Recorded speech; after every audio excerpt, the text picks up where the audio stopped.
Donald Trump may have set a new record for himself with the number of lies that he told in a single speech this week. In Racine, Wisconsin, earlier this week, Donald Trump, of course, held a rally. A lot of the things that he said during that rally have been making headlines for the remainder of the week. But CNN's Daniel Dale, who is kind of like their lead fact checker, did a fact check of Donald Trump's roughly 90-minute speech. It was a little under 90 minutes, but we'll go with 90.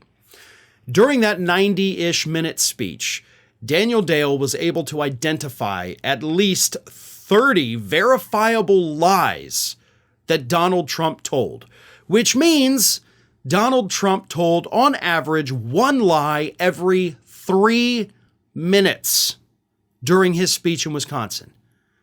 And the reason that number's not higher, right? The reason we don't have a, better lie per minute ratio is because, as Daniel Dale explained, Trump actually repeated himself a lot. He'll say like, oh, I have the best numbers. They're great numbers. The numbers are good numbers. We love our numbers, don't we, folks? Numbers and numbers. So when he starts repeating, that fills time with things that aren't necessarily a lie, or he'll say the same lie over and over to stretch it out to 1 minute. So that's why, if he didn't do that, we'd probably have like a lie per minute. So his little linguistic tricks there when he cognitively malfunctions, that actually helps him spread out the lie per minute ratio. But here's what Dale identified. Trump said there was world peace in 2020. There very much was not. He said he won Wisconsin in 2020. He lost. He said the Democrats rigged the 2020 election. That's a lie. He said people around President Biden cheat on elections. No, they don't. He said people's votes tend to disappear. They simply do not. Dale pointed out that although Trump claimed to have saved Kenosha in 2020 from riots, it was actually Democratic Wisconsin Governor Tony Evers who sent the National Guard to the city before Trump ever told him to.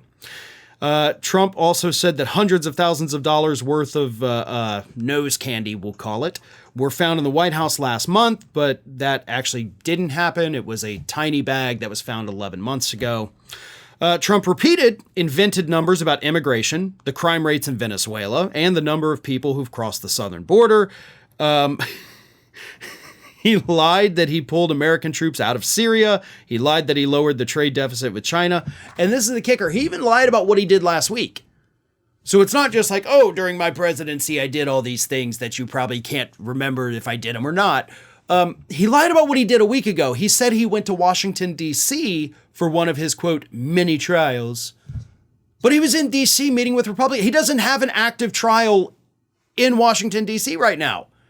He met with Republicans. He trashed the city of Milwaukee during that meeting. And that's what happened. But he told the crowd, I was there for trial. And they're just like, yeah, good. Give them hell, buddy. These are the dumbest people in this country, possibly the dumbest people on the planet, that follow this man, that listen to this man, that believe everything he says. But Trump's lies are, of course, out of control. And the worst part about it is, these are lies that he tells, not just to dupe voters, right? That's bad enough. He's telling the lies to himself. He's trying to convince himself that he is not as much of a failure as the world knows he is. So he's saying these lies not just to hoodwink the people in the crowd, to hoodwink himself. He is trying to fool himself to soothe his own ego. So these lies serve a narcissistic purpose for him so that he can feel better about being such a piece of crap. So that doesn't excuse any of this, but it does make it a hell of a lot sadder when you realize that Trump's not just lying to get people to vote for him. He's lying because that's the only thing he knows how to do to make himself feel a little better. Hey everybody, I don't know if you've noticed this, but we are closing in on a pretty major milestone here at Fair and Balanced as we approach 500,000 subscribers. But we're not there yet, and we definitely need your support. So if you're not already, please do subscribe to the channel, and don't forget, like and comment on the videos and share them as widely as possible.